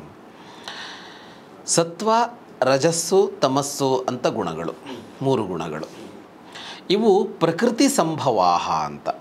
ಈ ಗುಣಗಳು ಅನ್ನೋವು ಹೇಗೆ ಹುಟ್ಟಿಕೊಂಡವು, ಎಲ್ಲಿಂದ ಆದವು ಅಂತ ಅಂದರೆ ಇವು ಪ್ರಕೃತಿಯಿಂದ ಆದವುಗಳು ಅಂತ. ಇಲ್ಲಿ ಪ್ರಕೃತಿ ಅನ್ನೋದಕ್ಕೆ ಅವನ ಸೃಷ್ಟಿ ಅಂತ, ಅವನ ಮಾಯೆ ಅನ್ನುವ ಅರ್ಥವನ್ನು ಮಾಡ್ತಾರೆ. ಅವನ ಮಾಯೆಯಿಂದಾದವುಗಳು. ಅವನ ಮಾಯೆಯಿಂದಾದವುಗಳು ಅಂತ ಅಂದರೆ ಈ ಮೂಲ ಸ್ವರೂಪ ಅಂತ ಬಂದಾಗ ಅದಿಲ್ಲ, ಆದರೆ ಮುಂದೆ ಸೃಷ್ಟಿ ಅಂತ ಅಂದಾಗ ಇದು ಮೂರು ಸೇರಿಕೊಂಡಿದೆ ಇದರಲ್ಲಿ. ಅಂದರೆ ನಾನು ಏನು ಹೇಳ್ತಾ ಇರೋದಂದರೆ, ಈಗ ಪರಮಾತ್ಮನ ಸ್ವರೂಪ ಇದೆ ಒರಿಜಿನಲ್ ಆದದ್ದು, ಹಾಗೆ ಆತ್ಮನ ಸ್ವರೂಪ, ಆತ್ಮ ಪರಮಾತ್ಮ ಎರಡು ಒಂದೇ ಅಲ್ಲ, ಅದರ ಸ್ವರೂಪ ಅಂತ ಒಂದಿದೆ. ಆದರೆ ಅದು ಸೃಷ್ಟಿಗೆ ಅಂತ ಬಂದಾಗ ಅದರ ಜೊತೆಗೆ ಇನ್ನೊಂದು ಸೇರ್ಕೊಳ್ಳುತ್ತೆ. ಹಾಗೆ ಸೇರ್ಕೊಳ್ಳೋದಕ್ಕೆ ಅಂತ ಸೃಷ್ಟಿಸಿದ್ದು ಮಾಯೆಯನ್ನು ಅಂತ ಅಥವಾ ಪ್ರಕೃತಿಯನ್ನು ಅಂತ. ಅದನ್ನು ದಾರ್ಶನಿಕರು ಸ್ವಲ್ಪ ಬೇರೆ ಬೇರೆ ಥರ ಹೇಳ್ತಾರೆ. ಅದ್ವೈತ ಮಾಯೆ ಅಂತ ಹೇಳುತ್ತೆ, ಪ್ರಕೃತಿಯನ್ನು ಸಾಂಖ್ಯರು ಬೇರೆ ಥರ ಹೇಳ್ತಾರೆ. ಹೀಗೊಂದು ಸ್ವಲ್ಪ ವ್ಯತ್ಯಾಸ ಇದೆ. ಅವುಗಳು ಒಂದು ತರಹದಲ್ಲಿ ಅದರಿಂದಾಗಿ ಸೃಷ್ಟಿ ಅನ್ನೋದಾಗಿದೆ ಅಂತ. ಅದಿಲ್ಲದೆ ಹೋಗ್ಬಿಟ್ರೆ, ಯಾವುದಿಲ್ಲದೆ ಹೋಗಿದ್ರೆ ಈ ಅಲ್ಲಿ ಮಧ್ಯದಲ್ಲಿ ಏನೋ ಒಂದಿದೆ, ಪ್ರಕೃತಿ ಅಂತ ಒಂದಿದೆ, ಮೂಲ ಪ್ರಕೃತಿ ಅಂತ ಒಂದಿದೆ, ಅಥವಾ ಮಾಯೆ ಅಂತ ಒಂದಿದೆ. ಇದಿಲ್ಲದೆ ಇದ್ದರೆ ಇಲ್ಲಿ ಏನೂ ಇರೋದಿಲ್ಲ, ಪರಮಾತ್ಮ ಮಾತ್ರ ಇರ್ತಾನೆ ಅಂತ. ಅಂದರೆ ಎಲ್ಲವೂ ಪರಮಾತ್ಮನೇ, ಆದರೆ ಪರಮಾತ್ಮನಿಂದ ಒಂದು ಸೃಷ್ಟಿ ಅಂತ ಆಗಿದೆ. ಇಲ್ಲಿ ಪರಮಾತ್ಮನ ವಿಸ್ತಾರ ಅಂತ ಹೇಳ್ತಾರೆ, ವಿಕಾರ ಅಂತ ಹೇಳ್ತಾರೆ. ಅವನಿಂದ ಆಗಿದ್ದು ಯಾವುದೇ ತರಹದಲ್ಲಿ ವ್ಯಾಖ್ಯಾನಿಸಿದ್ರು ಅವನಿಂದ ಈ ಸೃಷ್ಟಿಯೆಲ್ಲ ಆಗಿದೆ. ಇದು ಲೀನ ಆಗೋದು ಅಂತ ಬರುತ್ತೆ. ಪ್ರಳಯ ಅಂದರೆ ಅಥವಾ ಮರ್ಜ್ ಆಗುತ್ತೆ ಇದು ಹಿಂದೆ ಅಂತ ನಾವು ಗೀತೆಯಲ್ಲೂ ಚರ್ಚೆ ಮಾಡಿದ್ವಿ. ಅಲ್ಲಿ ಒಬ್ಬ ಜೀವಿ ಮರ್ಜ್ ಆಗೋದನ್ನು ಮಾತಾಡಿದ್ರೆ ಇಡೀ ಜಗತ್ತು ಒಂದು ದಿವಸ ಮತ್ತೆ ಅವನಲ್ಲಿ ಮರ್ಜ್ ಆಗಿಬಿಡತ್ತೆ ಅಂತ. ಆಗಲ್ಲಿ ಏನೂ ಇರೋದಿಲ್ಲ ಅನ್ನೋ ತರಹದ ಒಂದು ಸ್ಥಿತಿ ಬರುತ್ತೆ ಅಂತ. ಏನೂ ಇರೋದಿಲ್ಲ ಅನ್ನೋದಕ್ಕರ್ಥ ಏನೂ ಇಲ್ಲ ಅಂತ ಅರ್ಥ ಅಲ್ಲ. ಅದನ್ನು ವ್ಯಾಖ್ಯಾನಿಸೋದು ಎಷ್ಟು ಕಷ್ಟ ಅಂದರೆ ಅಲ್ಲಿ ಎಲ್ಲವೂ ಇದೆ ಅಲ್ಲಿ, ಆದರೆ ಈ ರೂಪಗಳಲ್ಲಿಲ್ಲ. ಒಂದು ವ್ಯಕ್ತಿ ರೂಪದಲ್ಲಿ, ಒಂದು ವಸ್ತು ರೂಪದಲ್ಲಿ, ಒಂದು ಜಲ, ನೆಲ, ಆಕಾಶ, ಪಂಚಭೂತಗಳ ರೂಪದಲ್ಲಿ, ಪಂಚಭೂತಗಳಿಂದ ಸೃಷ್ಟಿಯಾದ ಎಷ್ಟೋ ವಸ್ತುಗಳ ರೂಪ ಅಂತ ಇಲ್ಲ. ಅಲ್ಲಿರೋದು ಒಂದೇ ಆದ್ದು ಅಂತ, ಒಂದು ತೇಜಸ್ಸಿದ್ದು ಬಿಡುತ್ತೆ ಎಲ್ಲ ಕಡೆಗೂ ಅನ್ನೋ ತರಹದಲ್ಲಿರುತ್ತೆ ಅಂತ. ಈ ತೇಜಸ್ಸಾಗಿ ಇದ್ದಂಥದ್ದು ಈ ಸೃಷ್ಟಿಯಾಗಿ ಆಗಬೇಕು ಅಂತ ಅಂದಾಗ, ಹೀಗೆ ವಿಸ್ತಾರ ಆಗಬೇಕು ಅಂತಂದಾಗ ಅದಕ್ಕೆ ಏನೋ ಒಂದು ಬೇಕು, ಉಪಕರಣ ಬೇಕು, ಸಲಕರಣೆ ಬೇಕು, ಒಂದು ರಾ ಮೆಟೀರಿಯಲ್ ಥರದ್ದೊಂದು ಏನೋ ಬೇಕು, ಮೂಲ ವಸ್ತು ಅಂತ ಬೇಕು. ಹಾಗೆ ಸೃಷ್ಟಿ ಮಾಡಿಕೊಂಡಿದ್ದು ಈ ತ್ರಿಗುಣಗಳನ್ನು ಅಂತ, ಸತ್ವ, ರಜಸ್ಸು, ತಮಸ್ಸು ಅನ್ನುವ ಮೂರು ಗುಣಗಳನ್ನು ಈ ಮೂಲದ್ರವ್ಯವಾಗಿ, ಸೃಷ್ಟಿಯ ಮೂಲದ್ರವ್ಯವಾಗಿ ಭಗವಂತ ಮಾಡಿಕೊಂಡಿದ್ದು ಅಂತ. ಇದಕ್ಕಿಂತ ಮೊದಲು ಪ್ರಕೃತಿ ಅಥವಾ ಮಾಯೆಯ ಮೂಲಕ ಇದನ್ನು ಸೃಷ್ಟಿ ಮಾಡಿದ್ದು ಅಂತ ಒಂದು ಮಾಯೆ. ಆ ಮಾಯೆಯಿಂದಾಗಿ ಇವು ಉಂಟಾದವು. ಮಾಯೆ ಅಂದ್ರೆ ಏನು? ಅದೊಂದು ಅನಿರ್ವಚನೀಯ, ಅದು ಇಂಥದ್ದು ಅಂತ ಹೇಳೋದಕ್ಕಾಗೋದಿಲ್ಲ ಅನ್ನುವ ತರಹದಲ್ಲೇ ಇದೆ. ಅದು ಮಾಯೆಯನ್ನು ಅನಿರ್ವಚನೀಯ ಅಂತಲೇ ಕರೀತಾರೆ. ಅದು ಕಾಣಲ್ಲ, ಸಿಗಲ್ಲ ಅನ್ನೋ ತರಹ ಅಂತ. ಇದು ಗೊತ್ತಾಗುತ್ತೆ ನಮಗೆ. ಅದರಿಂದ ಮುಂದುವರೆದ ಸತ್ವ, ರಜಸ್ಸು, ತಮಸ್ಸು ಅನ್ನೋದು ಗೊತ್ತಾಗುತ್ತೆ ಅಂತ. ಆ ಸತ್ವ, ರಜಸ್ಸು, ತಮಸ್ಸು ಅನ್ನುವ ಮೂರೇನಿದೆ ಅವುಗಳು ಮೂಲದ್ರವ್ಯ ಅಂತ ಕರಿಬೋದು. ಅಷ್ಟಕ್ಕೂ ಅಂತ, ಎಲ್ಲದಕ್ಕೂ ಮೂಲದ್ರವ್ಯ ಅಂತ ಕರಿಬೋದು. ಅವುಗಳ ವಿವಿಧ ಕಾಂಬಿನೇಷನ್ನಿಂದಾಗಿ ಎಲ್ಲವೂ ಆಗಿದೆ ಅನ್ನೋದನ್ನು ಸಾಂಖ್ಯ ಯೋಗಗಳು ಹೇಳುತ್ತವೆ. ಅಂದರೆ ಈಗ ನನ್ನ ಸೃಷ್ಟಿಯಾಗಿದೆ, ನಿಮ್ಮ ಸೃಷ್ಟಿಯಾಗಿದೆ, ಈ ಕುರ್ಚಿಯಾಗಿದೆ, ಒಂದು ನೀರಾಗಿದೆ, ಒಂದು ಬೆಂಕಿ ಆಗಿದೆ, ಏನಾದ್ರೂ ಸತ್ವ, ರಜಸ್ಸು, ತಮಸ್ಸು ಅನ್ನುವ ಮೂರು ಗುಣಗಳ ವಿವಿಧ ಕಾಂಬಿನೇಷನ್ಗಳು, ಅದರಲ್ಲಿ ಇದು ಜಾಸ್ತಿ, ಇದು ಕಡಿಮೆ, ಇದು ಜಾಸ್ತಿ, ಇಂತಹ ಕಾಂಬಿನೇಷನ್ಗಳಿಂದ ಸೃಷ್ಟಿಯಲ್ಲಿರುವ ಎಲ್ಲವೂ ಆಗಿದೆ. ಈಗ ನಾನು ಮನುಷ್ಯ, ನೀವು ಮನುಷ್ಯ, ಆದರೆ ನಾನು ಮತ್ತು ನೀವು ಹಲವು ಅಂಶಗಳಲ್ಲಿ ಒಂದೇ, ಹಲವು ಅಂಶಗಳಲ್ಲಿ ನಾವು ಭಿನ್ನ. ನಾವು ಮತ್ತು ಪ್ರಾಣಿಗಳು ಅಂತ ತಗೊಂಡ್ರೆ ಹಲವು ಅಂಶಗಳಲ್ಲಿ ನಾವು ಮತ್ತು ಪ್ರಾಣಿಗಳು ಒಂದೇ, ಆದರೆ ಇನ್ನೆಷ್ಟು ಅಂಶಗಳಲ್ಲಿ ನಾವು ಅವು ಬೇರೆ. ಹೌದು. ಪ್ರಾಣಿಗಳನ್ನು ಸೇರಿಸಿಕೊಂಡ ಜೀವಿಗಳು ಮತ್ತು ಜಡ ಪದಾರ್ಥಗಳು ಅಂತ ಅಂದರೆ ಅವುಗಳಲ್ಲಿ ಎಷ್ಟೋ ಅಂಶಗಳು ಏಕರೂಪ, ಎಷ್ಟರಲ್ಲೂ ಭಿನ್ನತೆ ಇದೆ ಅಂತ. ಇಂಥವೆಲ್ಲ ಉಂಟಾಗೋದು ಸತ್ವ, ರಜಸ್ಸು, ತಮಸ್ಸುಗಳ ಕಾಂಬಿನೇಷನ್ನಿನ ವ್ಯತ್ಯಾಸದಿಂದಾಗಿ ಅನ್ನುವ ಒಂದು ಅಂಶ ಇದೆ. ಈ ಅಧ್ಯಾಯದಲ್ಲಿ ಅದರ ಕುರಿತು ಹೆಚ್ಚು ಆ ಮಾತುಕತೆಗಳು ಬಂದಿಲ್ಲ. ನಾನು ಸುಮ್ಮನೆ ಸತ್ವರಜಸ್ಸು ತಮಸ್ಸು ಅನ್ನೋದಕ್ಕೆ ಒಂದು ಪ್ರವೇಶ ಇರಲಿ ಅಂತ ಕೊಟ್ಟೆ. ಇಲ್ಲಿ ಅವನು ಏನು ಹೇಳ್ತಾ ಇದ್ದಾನೆ ಅಂತ ಅಂದರೆ, ಕೃಷ್ಣ ಇಲ್ಲಿ ಯಾವ ಥರ ತಗೊಂಡು ಹೋಗ್ತಾನೆ ಅಂದರೆ, ಇದು ಮೂರಿದೆ, ಸತ್ವರಜಸ್ಸು ತಮಸ್ಸು ಅಂತ ಮೂರಿದೆ. ಇದು ಉಂಟಾದದ್ದು ಪ್ರಕೃತಿಯಿಂದಾಗಿ. ಇವು ಏನು ಮಾಡ್ತವೆ ಅಂತ ಅಂದರೆ, ಇವು ಆತ್ಮನನ್ನು ಇಲ್ಲಿ ಕಟ್ಟಿ ಹಾಕ್ತವೆ ಅಂತ. ನಿಬಧ್ನಂತಿ ಮಹಾಬಾಹೋ ದೇಹೇ ದೇಹಿನಂ ಅವ್ಯಯಂ ಅಂತ. ದೇಹದಲ್ಲಿ ದೇಹಿಯನ್ನು ಇವು ಕಟ್ಟಿ ಹಾಕಿದವೆ ಅಂತ, ಸತ್ವ ರಜಸ್ಸು ತಮಸ್ಸುಗಳು ಕಟ್ಟಿ ಹಾಕಿವೆ ಅಂತ. ಈಗ ಇಡೀ ಗೀತೆಯಲ್ಲಿ ಎಲ್ಲದರಲ್ಲೂ ಒಟ್ಟು ದಾರ್ಶನಿಕ ಚಿಂತನೆ ಅಥವಾ ಅಧ್ಯಾತ್ಮ ಚಿಂತನೆಯಲ್ಲಿ ಬರೋದೇನೆಂದರೆ ಆತ್ಮ ಇದೆ, ಅದಕ್ಕೆ ಬಿಡುಗಡೆ ಆಗಬೇಕು, ಅದು ಭವ ಬಂಧನದಲ್ಲಿದೆ ಅಂತೆಲ್ಲ ಬರುತ್ತಲ್ಲ. ಈ ಬಂಧನದಲ್ಲಿದೆ ಅಂದರೆ ಎಲ್ಲಿದೆ ಇದೆ ಅದು ಅಂದರೆ ಇಲ್ಲಿದೆ, ಈ ದೇಹದಲ್ಲಿದೆ. ಹಿಂದೂ ನಾವು ಅದನ್ನು ಕ್ಷೇತ್ರಜ್ಞ ಯೋಗ ಅನ್ನೋದ್ರಲ್ಲಿ ಸ್ವಲ್ಪ ನೋಡಿದ್ವಿ ಅದನ್ನು. ಇಲ್ಲಿದೆ ಅದು. ಅದರ ಆಸೆ ಯಾವುದೂ ಇದಲ್ಲ. ಅದರ ಮೂಲಭೂತ ಆಸೆ ಯಾವುದು ಅಂತ ಅಂದರೆ ಬಿಡುಗಡೆ ಆಗಬೇಕು ಅಂತಲೇ ಆಸೆ. ಅದರ ಮೂಲಭೂತ ಆಸೆ ಯಾವುದು ಜೀವಿಯದ್ದು ಅಂದರೆ ಪರಮಾತ್ಮನ ಜೊತೆಗೆ ಸೇರಬೇಕು ಅಂತಲೇ ಆಸೆ. ಆದರೆ ಇಲ್ಲಿ ಸಿಲುಕಿಕೊಂಡಿದೆ ಅದು ಅಂತ ನಾವು ಮಾತಾಡ್ತಾ ಇದ್ದೀವಲ್ಲ, ಅದು ಯಾಕಾಯಿತು, ಅದು ಹೇಗಾಯಿತು? ಅದರ ಆಸೆಯೇ ಅಲ್ಲ, ಅದಕ್ಕೆ ಬಿಡುಗಡೆ ಆಗಬೇಕು ಅಂತಿದೆ. ಯಾರು ಕಟ್ಟಿ ಹಾಕಿದ್ರು ಅಂತಂದರೆ ಸತ್ವ ರಜಸ್ಸು ತಮಸ್ಸುಗಳು ಕಟ್ಟಿ ಹಾಕಿದ್ವು ಅಂತ. ಓಕೆ. ನಿಬಧ್ನಂತಿ ಮಹಾಬಾಹೋ ದೇಹೇ ದೇಹಿನಂ ಅವ್ಯಯಂ ಅಂತ. ಅದರ ಸ್ವಭಾವ ಅಲ್ಲ ಅದು. ಆತ್ಮ ಅಥವಾ ಜೀವ ಅಂತ ಹೇಳ್ತೀವಲ್ಲ, ದೇಹಿ ಅಂತ ಗೀತೆಯಲ್ಲಿ ಬಂತಲ್ಲ, ಅದರ ಸ್ವಭಾವ ಅಲ್ಲ ಅದು ಹೀಗೆ ಕೂತ್ಕೊಳ್ಳೋದು. ಅದು ಸರ್ವತಂತ್ರ ಸ್ವತಂತ್ರ ಸರ್ವಜ್ಞ ಅಂದರೆ ಒಂದು ಪರಮಾತ್ಮ ಅನ್ನುವಾಗ ಏನೆಲ್ಲ ಅಂಶಗಳಿವೆ ಅದು ಈ ಆತ್ಮನಲ್ಲೂ ಇದೆ. ಅದು ಹೀಗೆ ಬಂಧಿತವಾಗೋದಕ್ಕೆ ಸಾಧ್ಯವಾಗೋದಿಲ್ಲ. ಅದರ ಸ್ವಭಾವ ಅಲ್ಲದ, ಸ್ವರೂಪ ಅಲ್ಲದ ಒಂದು ಸ್ಥಿತಿಯಲ್ಲಿ ಅದು ಯಾಕಿದೆ ಅಂದರೆ ಅದನ್ನು ಕಟ್ಟಿ ಹಾಕಿರೋದು ಇವೆ ಸತ್ವ ರಜಸ್ಸು ತಮಸ್ಸು. ಅವು ಎಲ್ಲಿಂದ ಬಂದವು ಅಂದರೆ ಪ್ರಕೃತಿಯಿಂದ ಹುಟ್ಟಿಕೊಂಡವು ಅಂತ. ಅದು ಮತ್ತೆ ಅವನದ್ದೇ, ಅವನ ಲೀಲೆ, ಅವನ ಮಾಯೆ ಅಂತ ಹೇಳಿ ನಿಲ್ಲಿಸಬೇಕಾಗತ್ತೆ ಅದನ್ನು ಅಂತ. ಹೀಗೆ ಮೂರನ್ನು ಹೇಳಿ, ಮೂರು ಹೇಗೆ ಯಾವುದರಿಂದ ಆಯಿತು ಅಂತ ಹೇಳಿ, ಮೂರು ಪ್ರಧಾನವಾಗಿ ಏನು ಮಾಡುತ್ತೆ ಅಂತ ಹೇಳಿ ಮುಂದುವರಿಸ್ತಾನೆ. ಸತ್ವ ರಜಸ್ಸು ತಮಸ್ಸು ಅನ್ನೋದು ಮೂರು ಪ್ರಕೃತಿಯಿಂದ ಹುಟ್ಟಿದವು. ಇವು ಜೀವಿಯನ್ನು ಅಥವಾ ಆತ್ಮನನ್ನು ಇಲ್ಲಿ ಕಟ್ಟಿ ಹಾಕಿವೆ ಈ ಬದುಕಿನಲ್ಲಿ ಭೌತಿಕದ ಬದುಕಿನಲ್ಲಿ ಕಟ್ಟಿ ಹಾಕಿವೆ.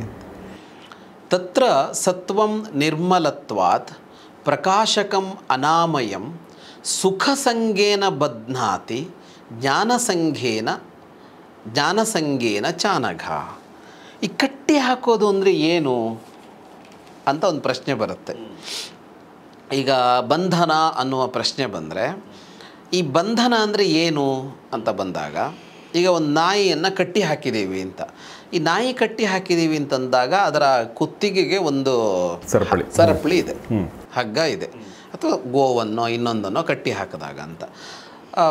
ಪ್ರಾಣಿ ಸಂಗ್ರಹಾಲಯಗಳಲ್ಲೋ ಅಥವಾ ಇನ್ನೆಲ್ಲೋ ಒಂದು ಕಡೆ ಪ್ರಾಣಿಗಳನ್ನೋ ಪಕ್ಷಿಗಳನ್ನೋ, ಒಂದು ಹುಲಿಯನ್ನೋ ಒಂದು ಗಿಳಿಯನ್ನೋ ಅಂತಂದರೆ ಒಂದು ಬೋನೊಳಗೆ ಹಾಕಿರ್ತೀವಿ. ಇಲ್ಲಿ ಅದರ ಬಂಧನ ಯಾವುದು ಅಂದರೆ ಅದಕ್ಕೆ ಹಗ್ಗ ಇಲ್ಲ, ಅಲ್ಲಿ ಅದರ ಬಂಧನ. ಅದಕ್ಕೆ ನಾಲ್ಕು ಕಡೆಯಲ್ಲಿ ಅದು ಹೊರ ಹೋಗದಂತೆ ಒಂದು ಆವರಣ ನಿರ್ಮಾಣ ಮಾಡಿದ್ದೀವಲ್ಲ, ಅದು ಅದರ ಬಂಧನ. ಇಲ್ಲಿ ಒಂದು ನಾಯಿಯ ಸ್ವಾತಂತ್ರ್ಯವನ್ನು ಹರಣ ಮಾಡಿದ್ದು ಹಗ್ಗ ಅಥವಾ ಸರಪಳಿ. ಒಂದು ಹುಲಿ, ಪ್ರಾಣಿ ಸಂಗ್ರಹಾಲಯದಲ್ಲಿರುವ ಒಂದು ಹುಲಿಯ ಇದನ್ನು ಸ್ವಾತಂತ್ರ್ಯವನ್ನು ಕಟ್ಟಿ ಹಾಕಿದ್ದು ಯಾವುದು ಅಂದರೆ ಬೋನು. ಹಾಗೆಯೇ ಯಾರೋ ಒಬ್ಬ ಮನುಷ್ಯನ ಜೈಲಿಗೆ ಹಾಕ್ತೀವಿ ಅಂದರೆ ಜೈಲು ಬೋನ್ ಥರ ಏನೂ ಅಲ್ಲ, ಜೈಲು ದೊಡ್ಡದಾಗೇ ಇರುತ್ತೆ. ಅವನಲ್ಲಿ ಓಡಾಡ್ತಾನೆ, ಅವನ ಚಟುವಟಿಕೆಗಳನ್ನು ಮಾಡ್ತಾನೆ, ಅವನು ಊಟ ಮಾಡ್ತಾನೆ, ಮಾತಾಡ್ತಾನೆ, ಅವನು ಓದ್ಬೋದು, ಇನ್ನೇನೋ ಮಾಡ್ಬೋದು, ಅವನು ಕೆಲಸ ಮಾಡ್ಬೋದು. ಹೊರ ಜಗತ್ತಿನಲ್ಲಿ ಮಾಡುವ ಹೆಚ್ಚಿನದ್ದನ್ನು ಅಲ್ಲಿ ಅವನು ಮಾಡೋದಕ್ಕೆ ಸಾಧ್ಯ ಆಗತ್ತೆ. ಆದರೆ ಅದು ಬಂಧನವೇ. ಅವನು ಕುತ್ತಿಗೆಗೆ ಸರಪಳಿ ಹಾಕಿಲ್ಲ. ಇಲ್ಲಿ ಕರಿನೀರಿನ ಶಿಕ್ಷೆ ಕೊಟ್ಟಾಗಲ್ಲ ಏನೋ ಅಲ್ಲ ಜೈಲು ಅನ್ನೋದು. ಅವನಿಗೆ ಒಂದು ಮಟ್ಟಿಗೆ ಸ್ವಾತಂತ್ರ್ಯ ಇದೆ, ಆದರೂ ಅಸ್ವಾತಂತ್ರ್ಯವೇ ಅವನದ್ದು. ಅಂದರೆ ಈ ಕಟ್ಟಿ ಹಾಕುವಿಕೆ ಅನ್ನೋದು ಒಂದೇ ಥರ ಅಲ್ಲ ಅಂತ. ಇನ್ನು ಕೆಲವು ಸಲ ಏನು ಅಂತ ಅಂದರೆ ಏನೋ ಸಾಧಿಸಬೇಕು ಅಂತ ಇತ್ತು, ನಂಗೆ ಈ ಸಂಸಾರದ ಜವಾಬ್ದಾರಿ, ಕಮಿಟ್ಮೆಂಟ್ಗಳು ನನ್ನನ್ನು ಕಟ್ಟಿ ಹಾಕಿಬಿಟ್ವು ಅನ್ನೋ ಮಾತಾಡೋದನ್ನು ಕೇಳ್ತೀವಿ. ಎಲ್ಲೋ ಹೋಗಬೇಕಿತ್ತು, ನಾನು ಏನೋ ಮಾಡಬೇಕಾಗಿತ್ತು, ಕಮಿಟ್ಮೆಂಟ್ ಇತ್ತು, ಏನೋ ಸಾಲ ಇತ್ತು, ಇದಿತ್ತು, ತಂದೆ ಯಾರೋ ಮಾಡಿದ್ದಿತ್ತು ಅಥವಾ ನಾನೇ ಮಾಡ್ಕೊಂಡಿದ್ದಿತ್ತು, ಅದನ್ನು ತೀರ್ಸೋಕೆ 10 ವರ್ಷ ಆಯಿತು, ಮಾಡೋಕ್ಕೆ ಆಗಲಿಲ್ಲ, ಕಟ್ಟಿ ಹಾಕಿಬಿಟ್ವು ಅನ್ನೋ ಮಾತು ಬಂದರೆ ಇದು ಜೈಲು ಅಲ್ಲ. ಆದರೆ ಇಲ್ಲಿ ಕಮಿಟ್ಮೆಂಟ್, ಬದ್ಧತೆ ಅನ್ನೋದೇನಿತ್ತು ಅದು ಕಟ್ಟಿ ಹಾಕಿಬಿಡ್ತು ಅಂತ. ಇನ್ನೇನೋ ಒಂದು ಕಡೆ ಭಾವಗಳು ಕಟ್ಟಿ ಹಾಕಿಬಿಡ್ಬೋದು. ಅಂದರೆ ಭಾವನೆಗಳು. ಹಾಗೆ ಈ ಕಟ್ಟಿ ಹಾಕೋದು ಅನ್ನೋದಕ್ಕೆ ಹಲವು ಅರ್ಥಗಳು. ಹಾಗಾಗಿ ಭಾವ ಅಂತಂದಾಗ ನೀವು ಹೇಳಿದ್ದು ನನಗೆ ಅಂದರೆ ತಂದೆ ತಾಯಿಗಳು ಕೆಲವೊಂದ್ಸಲ ಮಕ್ಕಳನ್ನ ತಮ್ಮ ಭಾವಗಳಿಂದ ಕಟ್ಟಿ ಹಾಕ್ತಾರೆ. ನೀನು ಫಾರ್ ಎಕ್ಸಾಂಪಲ್ ಅಮೇರಿಕಕ್ಕೆ ಹೋಗಬೇಡ, ಅಥವಾ ಬೆಂಗಳೂರಿಗೆ ಹೋಗಬೇಡ, ಅಥವಾ ಆ ಜಾಬ್ಗೆ ಹೋಗಬೇಡ, ನೀನು ಇದೇ ಚೆನ್ನಾಗಿದೆ ಅಂದರೆ ಒಂದು ಏನಂತಾರೆ ಅದಕ್ಕೆ ಸಾಂಪ್ರದಾಯಿಕವಾಗಿ ಯೋಚನೆ ಮಾಡುವಂಥವ್ರು ಮಕ್ಕಳೇನೋ ಎಕ್ಸ್ಪ್ಲೋರ್ ಮಾಡ್ತೀವಿ ಅಂತಂದ್ರೆ ಅದನ್ನ ಯೂಶುವಲಿ ಬಿಟ್ಟಿರೋದಕ್ಕೆ ಇವ್ರು ಸಿದ್ಧರಿರಲ್ಲ.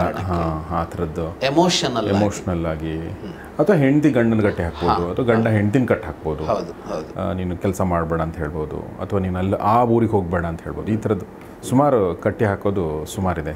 ಫಿಸಿಕಲ್ ಆಗಿ ಇರೋದಕ್ಕಿಂತ ಈ ಥರದ್ದೇ ಜಾಸ್ತಿ ಆ್ಯಕ್ಚುಲಿ ಹೇಳ್ಬೋದು. ಹೌದು, ಬೆದರಿಕೆಯಿಂದ ಮಾಡ್ಬೋದು ಇದನ್ನು. ಹೆದರಿಸಿ ಏನೋ ಒಂದು ಕೆಲಸ ಮಾಡದೇ ಇರೋ ಹಾಗೆ ಮಾಡ್ಬೋದು.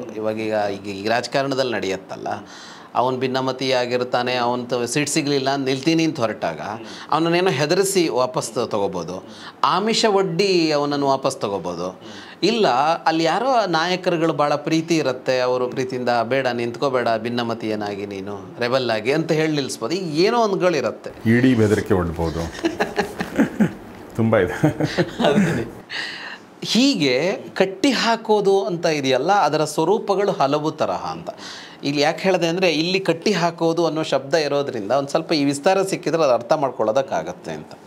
ಇಲ್ಲಿ ಸತ್ವ, ರಜಸ್ಸು, ತಮಸ್ಸು 3 ಕಟ್ಟಿ ಆಗತ್ತೆ ಅಂತ ಅವನು ಹೇಳ್ತಾ ಇದ್ದಾನೆ. ಬಹಳ ಗಮನಿಸಬೇಕಾಗಿರೋದು, ಈ ತ್ರಿಗುಣಗಳು ಇವತ್ತು ಬಹಳ ಪ್ರಚಾರದಲ್ಲಿರೋ ವಿಷಯಗಳು. ಸತ್ವ, ರಜಸ್ಸು, ತಮಸ್ಸು ಅಂದರೆ ಪ್ರಚಾರದಲ್ಲಿರ್ಬೋದು. ಸಾತ್ವಿಕ, ರಾಜಸ, ತಾಮಸ ಅಂತ ಭಾಳ ಪ್ರಚಾರದಲ್ಲಿದೆ. ಸಾತ್ವಿಕ ಆಹಾರ, ರಾಜಸಿಕ ಆಹಾರ, ತಾಮಸಿಕ ಆಹಾರ ಅಂತ ಭಾರೀ ಪ್ರಚಾರದಲ್ಲಿದೆ. ನಾವು ಆಹಾರಕ್ಕಷ್ಟೇ ಸಂಬಂಧಪಟ್ಟದಂತ ನಾವು ಭಾಳ ಜನ ಅಂದ್ಕೊಂಡಿದ್ದೀವಿ. ಈ 3 ತಾಮಸಿಕ, ರಾಜಸಿಕ ಅಂದರೆ ಇವು ಆಹಾರಕ್ಕೇ ಮೇಜರಾಗಿ ಸಂಬಂಧಪಟ್ಟದ್ದಂತಲೇ ಅಂದ್ಕೊಂಡಿರೋದಿದೆ. ಅದರ ಜೊತೆಗೆ ಸಾತ್ವಿಕ ಅನ್ನೋದು ಬೇಕಾಗಿರೋದು, ರಾಜಸಿಕ, ತಾಮಸಿಕ ಅನ್ನೋದು ಬೇಡದೇ ಇರೋದು ಅಂತ ಒಂದು ವ್ಯಾಪಕವಾಗಿ ತಪ್ಪು ಗ್ರಹಿಕೆಯನ್ನು ಬಿಟ್ಟಿದ್ದಾರೆ. ಅಂದರೆ ಸಾತ್ವಿಕ ಬೇಕು, ರಾಜಸಿಕ, ತಾಮಸಿಕ ಅಂದರೆ ಅದನ್ನು ಕೊಂದು ಬಿಸಾಕ್ಬಿಡ್ಬೇಕು ಅನ್ನೋ ತರಹದಲ್ಲಿ. ಆದರೆ ಸತ್ವರಜಸ್ಸು, ತಮಸ್ಸು ಅನ್ನೋದು ಹಾಗಲ್ವೇ ಅಲ್ಲ. ಎಲ್ಲದರಲ್ಲೂ ಸತ್ವರಜಸ್ಸು, ತಮಸ್ಸು ಇದೆ ಅಂತ ಮಾತಾಡಿದ್ವಿ ನಾವು, ಅದರ ಕಾಂಬಿನೇಷನ್ನಿಂದ ಅಂತ. ಅದರ ಕಾಂಬಿನೇಷನ್ ಇಲ್ಲದೇ ಇದ್ದರೆ ಅಸ್ತಿತ್ವವೇ ಇರೋದಿಲ್ಲ. ಈಗ ಮುಂದೆ ಬರುತ್ತೆ ಅದು ಹೇಗೆ ಅಂತ ಗೊತ್ತಾಗುತ್ತೆ. ಈಗ ನಾವು ಇಲ್ಲಿ ಈಗ ನಾವು ಮಾತಾಡ್ತಾ ಇದ್ದೀವಿ, ನಾವು ಕೂತ್ಕೊಂಡಿದ್ದೀವಿ ಅಂತ ಅಂದರೆ ಇಲ್ಲಿ ರಜಸ್ ಕೆಲಸ ಮಾಡ್ತಾ ಇದೆ. ನಾವು ಮಾತಾಡ್ತಾ ಇದ್ದೀವಿ ಅಂದರೆ ಇಲ್ಲಿ ರಜಸ್ ಕೆಲಸ ಮಾಡ್ತಾ ಇದೆ. ನಮ್ಮೊಳಗೆ ರಜಸ್ಸು ಅಂತ ಒಂದು ಇಲ್ಲದೇ ಇದ್ದರೆ ನಾವು ಮಾತಾಡೋದಕ್ಕೆ ಸಾಧ್ಯ ಇಲ್ಲ, ನಾವು ನಡೆಯೋದಕ್ಕೆ ಸಾಧ್ಯ ಇಲ್ಲ, ನಾವು ವೃತ್ತಿ ಮಾಡೋದಕ್ಕೆ ಸಾಧ್ಯ ಇಲ್ಲ. ಒಂದು ತಮಸ್ಸು ಅಂತ ಇಲ್ಲದೇ ಇದ್ದರೆ ನಿದ್ರೆಯೇ ಬರೋದಿಲ್ಲ. ನಿದ್ರೆ ಬರದೇ ಇದ್ದರೆ ಬದುಕು ಎಷ್ಟು ಅಧ್ವಾನ ಆಗುತ್ತೆ ಅಂತ ಗೊತ್ತಾಗುತ್ತೆ. ಒಂದು ರಾತ್ರಿ ನಿದ್ರೆಗೆಟ್ರೆ ಸಾಕು, ಮಾರೋ ದಿವಸ ಹಾಳಾಗಿರುತ್ತೆ. ಹಾಗಾಗಿ ಒಂದು ದೊಡ್ಡ ತಪ್ಪು ಗ್ರಹಿಕೆ ಏನು ಅಂದರೆ, ಸತ್ವ ಬೇಕಾದದ್ದು, ರಜಸ್ಸು ತಮಸ್ಸುಗಳು ಅನ್ನೋದು ಈ ಬದುಕಿಗೆ ಬೇಡದ್ದು ಅಂತ ಒಂದು ಹೇಳಿದಾರಲ್ಲ, ಅವರಿಗೆ ಸತ್ವ, ರಜಸ್ಸು, ತಮಸ್ಸು 3 ಗೊತ್ತಿಲ್ಲದೆ ಇರೋರು ಮಾತಾಡಿರೋದು. ತಮಸ್ಸಂತೂ ಕಂಪ್ಲೀಟ್ ನಾವು ನೆಗೆಟಿವ್ ಅಂತ. ಅದು ಏನಂದರೆ ಸತ್ವ ಭೂಯಿಷ್ಠ ಅಂತ ಅರ್ಥ. ಅದಕ್ಕೆ ಸತ್ವ ಅಂದರೆ, ಸಾತ್ವಿಕ ಅಂದರೆ ಸತ್ವ ಹೆಚ್ಚಿರಬೇಕು ಅಂತ. ನೀವು ಅದರ ಪ್ರಪೋರ್ಷನ್ ಅಂತ ತಗೊಂಡ್ರೆ ಸತ್ವದ ಪರ್ಸೆಂಟೇಜ್ ಹೆಚ್ಚು, ರಜಸ್ಸಿನದ್ದು ಅದಕ್ಕಿಂತ ಕಡಿಮೆ, ತಮಸ್ಸಿನದ್ದು ಅದಕ್ಕಿಂತ ಕಡಿಮೆ ಇರಬೇಕು ಅಂತ ಅರ್ಥ. 80%, ಒಂದು 70% ಸತ್ವ, ಒಂದು 15% ರಜಸ್ಸು, ಒಂದು 5% ತಮಸ್ಸು. ಹೀಗೆ ಅದರ ವೇರಿಯೇಷನ್ನ ವಿಷಯವೇ ಹೊರತು ಅದು ರಜಸ್ಸು ತಮಸ್ಸು ಅನ್ನೋದು ಸರ್ವಥಾ ತ್ಯಾಜ್ಯ ಅನ್ನೋ ಅರ್ಥ ಅಲ್ಲ.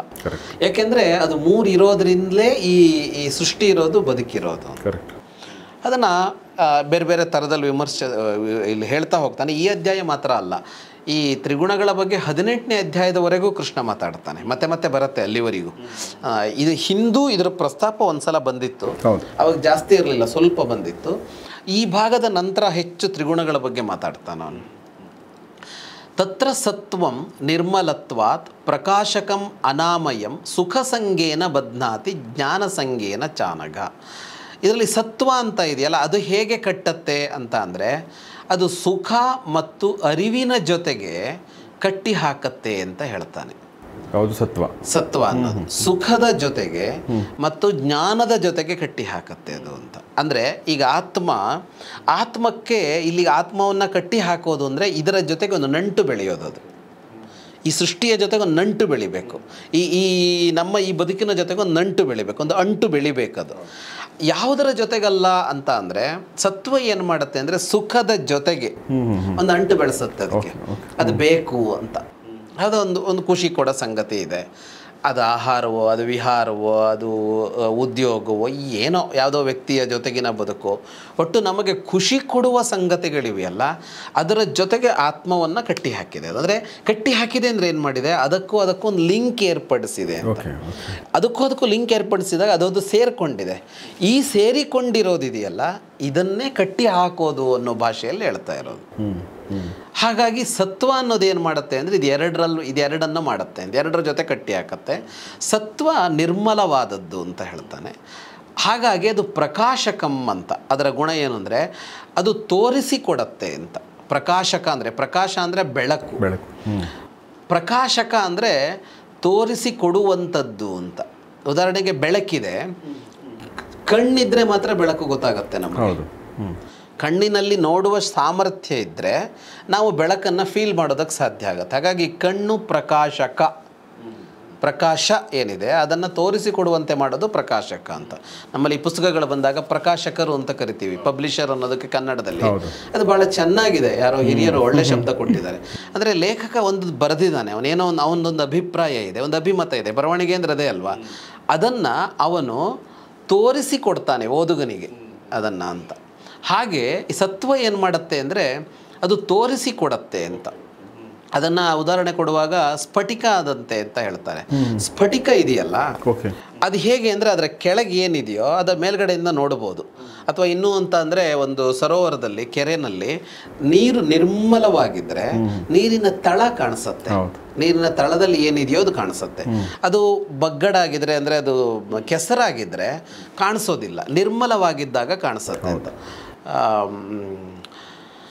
ಹಾಗೆ ಇದು ನಿರ್ಮಲವಾದದ್ದು ಸತ್ವ ಅನ್ನೋದು. ಸತ್ವ ನಿರ್ಮಲ ಆಗಿರೋದ್ರಿಂದ ಅದು ಪ್ರಕಾಶಕ. ಅಂದರೆ ಅದರ ಆಚೆ ಏನಿದೆಯೋ ಅದನ್ನು ಅದು ಕಾಣಿಸಿಕೊಡತ್ತೆ. ಹಾಗೆ ಅದು ಅರಿವನ್ನು ಕಾಣಿಸಿಕೊಡುತ್ತೆ. ಅದು ಅರಿವನ್ನು ಕಾಣಿಸಿಕೊಡುತ್ತೆ. ಅರಿವು ಅಂದರೆ ನಮ್ಮ ಇಂದ್ರಿಯಗಳಿಗೆ ಅರಿವು ಬರುತ್ತಲ್ಲ, ಅದನ್ನು ಹೇಳ್ತಾ ಇರೋದು.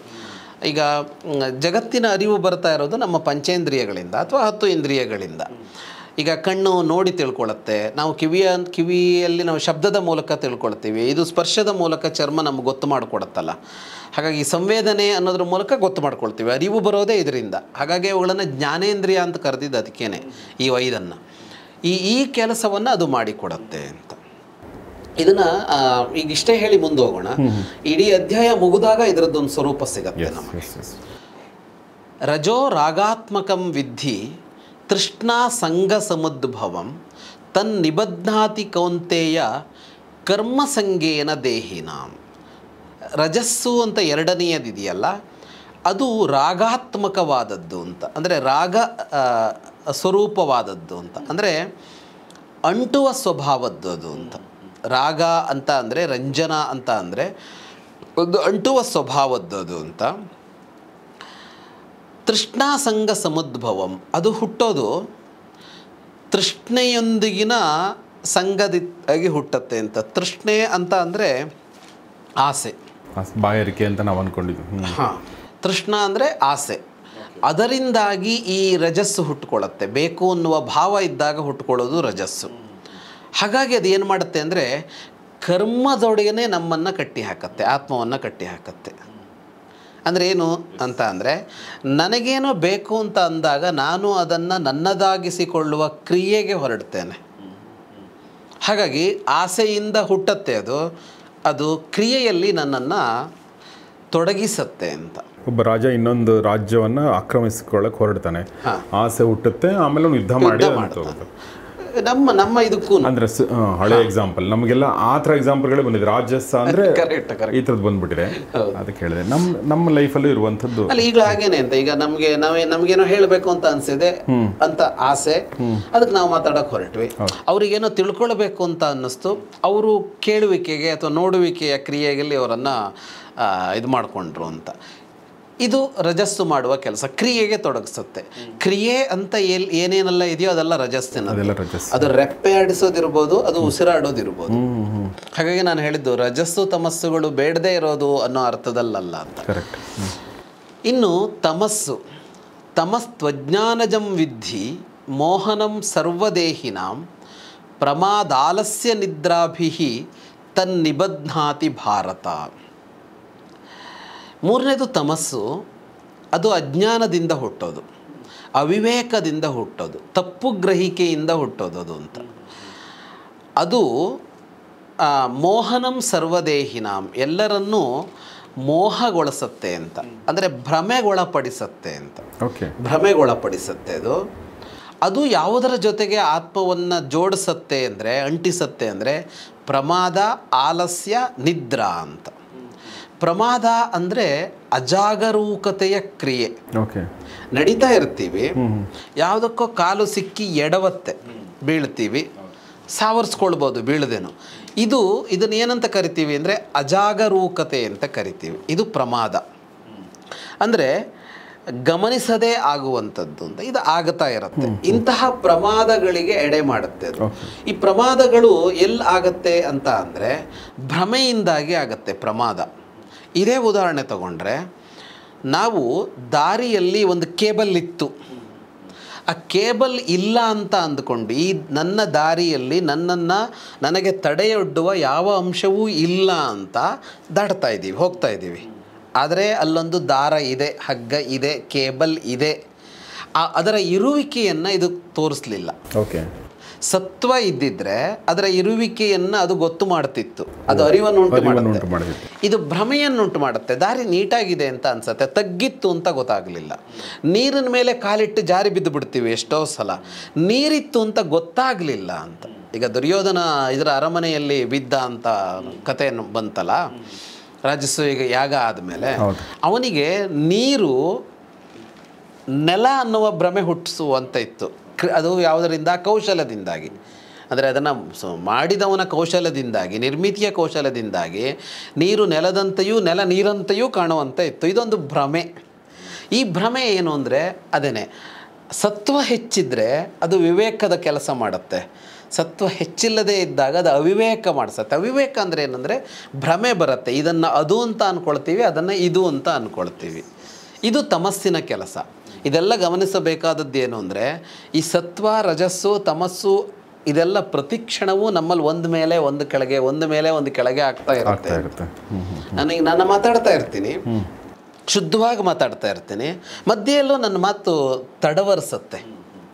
ಒಂದು ಶಬ್ದವನ್ನು ನನಗೆ ಸ್ಪಷ್ಟವಾಗಿ ಉಚ್ಚರಿಸೋದಕ್ಕಾಗೋದಿಲ್ಲ, ತಪ್ಪಾಗಿ ಉಚ್ಚರಿಸಿಬಿಡ್ತೀನಿ ಅನ್ನೋದು ಇದು ಅಜಾಗರೂಕತೆಯಿಂದ ಆಗಿರೋದು ಅಂತ. ಇಂಥದ್ದು ಬದುಕಿನಲ್ಲಿ ಈ ಸಣ್ಣ ಸಂಗತಿಗಳಿಂದ ಹಿಡಿದು ಬದುಕಿನ ದೊಡ್ಡ ದೊಡ್ಡ ವಿಷಯಗಳವರೆಗೆ ಯಾವುದೋ ಸಿದ್ಧಾಂತವನ್ನು ನಮ್ಮ ಆಪ್ಟ್ ಮಾಡ್ಕೊಂಡಿರ್ತೀವಿ, ಈ ಸಿದ್ಧಾಂತ ಸರಿ ಅಂತ ಅಂದ್ಕೊಂಡಿರ್ತೀವಿ, ಈ ವ್ಯಕ್ತಿ ಸರಿ ಅಂತ ಅಂದ್ಕೊಂಡಿರ್ತೀವಿ, ಈ ಸಂಸ್ಥೆ ಸರಿ ಅಂತ ಅಂದ್ಕೊಂಡಿರ್ತೀವಿ, ಈ ಪಕ್ಷ ಸರಿ ಅಂತ ಅಂದ್ಕೊಂಡಿರ್ತೀವಿ, ಏನೇನೋ ನಾನು ಹೋಗ್ತಾ ಇರೋ ದಾರಿ ಸರಿ ಇದೆ ಅಂತ ಅಂದ್ಕೊಂಡಿರ್ತೀವಿ ಅನ್ನುವವರೆಗೆ ನಮಗೆ ಇಲ್ಲಿ ಸತ್ವವೋ ತಮಸ್ಸೋ ಏನೋ ಒಂದು ಕೆಲಸ ಮಾಡಿ ನಮ್ಮನ್ನು ಆಟ ಆಡಿಸ್ತಾ ಇರುತ್ತೆ.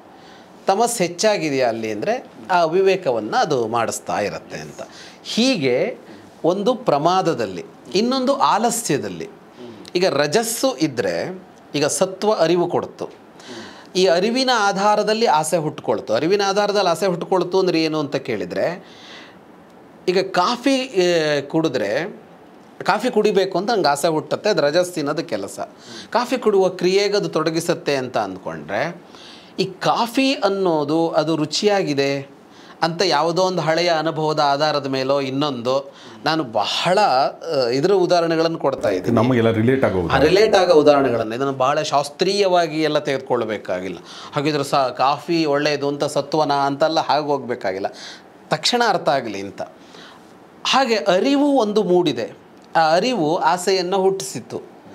ಈ ಆಸೆ ಇದೆಯಲ್ಲ ಅದು ಕ್ರಿಯೆಯಲ್ಲಿ ತೊಡಗಿಸ್ತಿದ್ರೆ ರಜಸ್ ಕೆಲಸ ಮಾಡ್ತು, ನಾನು ಕಾಫಿ ಕುಡಿಯೋಕೆ ಹೊರಟೆ, ಕಾಫಿ ಮಾಡೋಕೆ ಹೊರಟೆ. ಇಲ್ಲ ಅಂತ ಅಂದರೆ ಆಲಸ್ಯ, ಆಸೆ ಹುಟ್ಟಿದೆ, ಅಯ್ಯೋ ಯಾರಲ್ಲಿವರೆಗೆ ಹೋಗ್ತಾರೆ ಬಿಡು ಅಂತ ಒಂದು ಆಲಸ್ಯ ಹುಟ್ಟಿಸುತ್ತೆ ಎಲ್ಲ ಕೆಲಸಕ್ಕೂ. ಈ ಆಲಸಿಗೆ ಆಸೆ ಇಲ್ಲ ಅಂತೇನೋ ಅರ್ಥ ಅಲ್ಲ. ಅವನು ಮಲ್ಕೊಂಡೇ ಆಸೆ ಕನಸು ಕಾಣ್ತಾನೆ. ಅವನಿಗೆ ಫಸ್ಟ್ ರ್ಯಾಂಕ್ ಬರಬೇಕು, ಅಥವಾ ಒಳ್ಳೆ ಉದ್ಯೋಗ ಹಿಡಿಬೇಕು, ಒಳ್ಳೆ ಕಾರ್ಗೆರೆ ಇಟ್ಕೊಂಡು ಜಿಮ್ ಅಂತ ಇರಬೇಕು ಅಂತೆಲ್ಲ ಇಲ್ಲ ಅಂತಲ್ಲ. ಅಯ್ಯೋ ಅಷ್ಟು ಯಾರು ಕಷ್ಟಪಡ್ತಾರೆ ಅನ್ನೋದು ಆಲಸ್ಯ. ಈ ಆಲಸ್ಯವನ್ನು ಹುಟ್ಟಿಸೋದು ಯಾವುದು ಅಂದರೆ ತಮಸ್ಸು. ಮೂರನೇದು ನಿದ್ರಾ ಅಂತ, ನಿದ್ರೆಯನ್ನು ಹುಟ್ಟಿಸುತ್ತೆ ಅಂತ. ಇಲ್ಲಿದೆ ವಿಷಯ. ಪ್ರಮಾದ, ಆಲಸ್ಯ ಎರಡೂ ಬೇಡ, ಆದರೆ ನಿದ್ರೆ ಬೇಕು. ಆದರೆ ನಿದ್ರೆ ಬೇಕು ಅನ್ನೋದಕ್ಕೆ ಏನು ಅಂದರೆ ಎಷ್ಟು ಬೇಕು ಅಂತ ಒಂದು ಬೇಕು. ಪ್ರತಿ ವ್ಯಕ್ತಿಗೂ ಒಂದು ಇಷ್ಟು ನಿದ್ರೆ ಬೇಕು ಅಂತ ಕಾಮನ್ನಾಗಿ ಇಷ್ಟು ನಿದ್ರೆ ಅಂತ ಇರುತ್ತೆ. ಆಯಾ ವ್ಯಕ್ತಿಗೆ ಇಷ್ಟು ನಿದ್ರೆ ಜಾಸ್ತಿ ಬೇಕು ಕಡಿಮೆ ಬೇಕು ಅಂತ ಇರುತ್ತೆ. ಅದಕ್ಕಿಂತ ಜಾಸ್ತಿ ನಿದ್ರೆ ಮಾಡ್ತಾ ಇದ್ದರೆ ಒಂದು. ಎರಡನೆಯದ್ದು ಎಚ್ಚರ ಇರಬೇಕಾದ ಸಮಯದಲ್ಲೂ ನಿದ್ರೆ ಮಾಡ್ತಾ ಇದ್ದರೆ ಅಂತ. ನಾನು ಇವಾಗ ಆಟೋದಲ್ಲಿ ಬರ್ತಾ ಇದ್ದೆ, ಪಕ್ಕದಲ್ಲೊಂದು ಆಟೋ ಅಲ್ಲಿ ಈ ಸಾರಕ್ಕಿ ಸಿಗ್ನಲಲ್ಲಿ ನಿಲ್ಲಿಸ್ಕೊಂಡಿತ್ತು. ನಮ್ಮ ಆಟೋದೊಂದು ಪಕ್ಕದಲ್ಲಿದ್ದ ಇವರನ್ನು ಕರೆದ, ಮೇಡಮ್ ನಿದ್ರೆ ಮಾಡ್ತಾ ಇದ್ದೀರಿ, ಲ್ಯಾಪ್ಟಾಪ್ ಬಿದ್ದೋಗುತ್ತೆ ಅಂತ. ಅಲ್ಲಿ ಯಾರೋ ಒಬ್ರು ಲೇಡಿ ಕೂತಿದ್ದಾರೆ, ಆಫೀಸ್ ವರ್ಕ್ ಮಾಡ್ತಾ ಇದ್ದಾರೆ ಪಾಪ. ಆಟೋದಲ್ಲಿ ಕೂತ್ಕೊಂಡು ಲ್ಯಾಪ್ಟಾಪ್ ತೊಡೆ ಮೇಲೆ ಇಟ್ಕೊಂಡು ವರ್ಕ್ ಮಾಡ್ತಾ ಇದ್ದಾರೆ. ಈ ಬೆಂಗಳೂರಿನ ಮಠ ಮಧ್ಯಾಹ್ನ ಊಟ ಮಾಡ್ಕೊಂಡು ಈ ಉರಿ ಬಿಸಿಲಿಗೆ ಎಲ್ಲರಿಗೂ ನಿದ್ರೆ ತರಿಸುತ್ತೆ. ಅದು ಹಿಂಗೆ ಜಾರ್ತಾ ಇದೆ. ಇವನು ಹೇಳದೇ ಇದ್ರೆ ಅದು ಬೀದಿಗೆ ಬಿದ್ದಿರ್ತಿತ್ತು ಅಂತ. ಈ ನಿದ್ರೆ ಇದೆಯಲ್ಲ ಇದು ಬೇಡ ಅಂತ. ಇದು ತಮಸ್ಸು ಸೃಷ್ಟಿಸಿತು ಅಂತ. ತಮಸ್ಸು ಸೃಷ್ಟಿಸಿತು ಅಂದರೆ ದೇಹದ ಆಯಾಸವೋ ಇನ್ನೊಂದೋ ಯಾವ ಕಾರಣಗಳು ಇರಬಹುದು, ಆದರೆ ಇವುಗಳು ತಮಸ್ಸಿನ ಪರಿಣಾಮವಾಗಿ ಆಗುವಂಥದ್ದು ಅಂತ. ಹಾಗಾಗಿ ಕಟ್ಟೋದು ಅಂದರೆ ನಮ್ಮನ್ನು ಆತ್ಮನನ್ನು ಅರಿವಲ್ಲಿ, ಸುಖದಲ್ಲಿ, ಕ್ರಿಯೆಯಲ್ಲಿ, ಆಸೆಯಲ್ಲಿ, ತಪ್ಪಲ್ಲಿ, ಆಲಸ್ಯದಲ್ಲಿ ಮತ್ತು ನಿದ್ರೆಯಲ್ಲಿ ಅಥವಾ ಇವುಗಳ ಜೊತೆಗೆ ಕಟ್ಟಿ ಹಾಕುವ ಕ್ರಿಯೆಯನ್ನು ಇದು ಮೂರು ಮಾಡುತ್ತೆ ಅಂತ. ಇದನ್ನು ಇಷ್ಟನ್ನು ಸಂಕ್ಷೇಪಿಸಿ ಒಂದೇ ಮಾತಲ್ಲಿ ಹೇಳ್ತಾನೆ. ಸತ್ವಂ ಸುಖೇ ಸಂಜಯತಿ, ರಜಃ ಕರ್ಮಣಿ ಭಾರತ, ಜ್ಞಾನಮಾವೃತ್ಯತು ತಮಃ, ಪ್ರಮಾದೇ ಸಂಜಯತ್ಯುತ. ಒಟ್ಟು ಏನು ಹೇಳಿದಾಗಾಯಿತು ಇಷ್ಟರಲ್ಲಿ ಅಂದರೆ, ಸತ್ವ ಸುಖದೊಂದಿಗೆ ನಮ್ಮನ್ನು ಜೋಡಿಸುತ್ತೆ, ಸುಖದ ಭಾವ, ಸುಖದ ಸಂವೇದನೆ, ಸುಖದ ಫೀಲಿಂಗ್ ಜೊತೆಗೆ ನಮ್ಮನ್ನು ಜೋಡಿಸುತ್ತೆ. ರಜಸ್ಸು ಕರ್ಮದ ಜೊತೆಗೆ ನಮ್ಮನ್ನು ಜೋಡಿಸುತ್ತೆ. ಜ್ಞಾನಂ ಆವೃತ್ಯ, ಅರಿವನ್ನು ಆವರಿಸಿ ಅದಕ್ಕೊಂದು ಮರೆ ಮಾಡಿ ಅರಿವನ್ನು, ತಮಸ್ಸು ನಮ್ಮನ್ನು ತಪ್ಪಿನೊಡನೆ ಜೋಡಿಸುತ್ತೆ. ಇದು ಕಟ್ಟಿ ಹಾಕುವ ಕ್ರಿಯೆ. ಸತ್ವವು, ರಜಸ್ಸು, ತಮಸ್ಸು ಮೂರೂ ನಮ್ಮನ್ನು ಹೇಗೆ ಕಟ್ಟಿ ಹಾಕತ್ತೆ ಅನ್ನುವ ಅಂಶ. ಇನ್ನು ಮುಂದೆ ಬೇರೆ ಬೇರೆ ತರಹದಲ್ಲಿ ಇದರ ಕೆಲಸ, ಕ್ರಿಯೆ ಅದನ್ನೆಲ್ಲ ಹೇಳ್ತಾ ಹೋಗ್ತಾನೆ. ಮೊದಲಿಗೆ ಅವನ ಮಾತು ಬಂದಿದ್ದೇನೆಂದರೆ, ಆತ್ಮನನ್ನು ಕಟ್ಟಿ ಹಾಕಿದ್ದು ಸತ್ವ, ರಜಸ್ಸು, ತಮಸ್ಸುಗಳು. ನಾನು ನೀವು ಕಟ್ಟಿ ಹಾಕಿದ್ರೆ ಬರೀ ತಮಸ್ಸು ಮಾತ್ರ ಕಟ್ಟಿ ಹಾಕುತ್ತೆ ಅಂದ್ಕೊಂಡಿದ್ದೆ. ಅಲ್ಲ ಅದು. ಸೊ ಅದೇ ನನ್ನ ಪ್ರಕಾರ ನಮಗೆ ಅಂದರೆ ಜ್ಞಾನ ಅಂದರೆ ಇದು ಅಂದರೆ ನಾವು ನಮ್ಮ ಪೂರ್ವಗ್ರಹಗಳೆಲ್ಲ ಇದು ಒಡೆಯುತ್ತೆ ಭಗವದ್ಗೀತೆ. ಸೊ ಮುಂದಿನ ಭಾಗದಲ್ಲಿ ಮತ್ತಷ್ಟು ವಿಚಾರಗಳನ್ನ ಈ ತ್ರಿಗುಣಗಳ ಬಗ್ಗೆ ತಿಳ್ಕೊಳ್ಳೋಣ. ಕೃಷ್ಣ ಏನು ಹೇಳಿದಾನೆ ಅನ್ನೋದನ್ನು ಅಂತ ಹೇಳ್ತಾ, ಈ ಮೂರು ತ್ರಿಗುಣಗಳ ಬಗ್ಗೆ ನಿಮ್ಮ ಪ್ರಶ್ನೆಗಳಿದ್ದರೆ ಅದನ್ನು ಕಮೆಂಟ್ ಬಾಕ್ಸಲ್ಲಿ ತಿಳಿಸಿ ಅಂತ ಹೇಳ್ತಾ ಇವತ್ತಿನ ಎಪಿಸೋಡ್ ಮುಗಿಸೋಕ್ಕಿಂತ ಮುಂಚೆ ಶರ್ಮಾ ಸರ್ಗೆ ತುಂಬ ಧನ್ಯವಾದಗಳು sir. Thank you very much. So ಸ್ನೇಹಿತರೆ, ಇದು ಮಹಾಭಾರತ ರಹಸ್ಯಗಳು ಕಾರ್ಯಕ್ರಮದ ತ್ರಿಗುಣಗಳ ಕುರಿತ ಅಧ್ಯಾಯದ ಮೊದಲನೇ ಸಂಚಿಕೆ. ಈ ಕುರಿತ ಪ್ರಶ್ನೆಗಳಿದ್ದರೆ ತಿಳಿಸಿ. ನಾವು ಈಗ ಹೊಸದಾಗಿ ನಿಮ್ಗೆ ಗೊತ್ತಿರೋ ಹಾಗೆ ಮಹಾಭಾರತ ರಹಸ್ಯಗಳು ಪ್ರಶ್ನೋತ್ತರ ಸರಣಿ ಅಂತ ಶುರು ಮಾಡಿದ್ದೀವಿ. ಸೊ ನಿಮ್ಮ ಪ್ರಶ್ನೆಗಳನ್ನ ಆಗಿಂದಾಗೆ ನಾವು ಉತ್ತರ ಕೊಟ್ಟು ಆ ಒಂದು ಸರಣಿಯಲ್ಲಿ ಹಾಕ್ತಾ ಹೋಗ್ತೀವಿ. ದಯವಿಟ್ಟು ಅದನ್ನು ಕೂಡ ನೋಡಿ ಅಂತ ಹೇಳ್ತಾ ಇರ್ತೀನಿ. ಎಪಿಸೋಡ್ ಮುಗಿಸ್ತಾ ಇದ್ದೀನಿ. ನೋಡ್ತಾ ಇರಿ ಗೌರಿಶಕ್ತಿ ಸ್ಟುಡಿಯೋ, ನೋಡ್ತಾ ಇರಿ ಮಹಾಭಾರತ ರಹಸ್ಯಗಳು, ಅಂದರೆ ದ ಸೀಕ್ರೆಟ್ಸ್ ಆಫ್ ಮಹಾಭಾರತ. ನಮಸ್ಕಾರ. ಮಹಾಭಾರತದ ರಹಸ್ಯಗಳು ಈ ಕಾರ್ಯಕ್ರಮದ ಪ್ರಾಯೋಜಕರು ಸಪ್ತಮ್ ತೈಲ, ಶುದ್ಧತೆಗೆ ಆದ್ಯತೆ.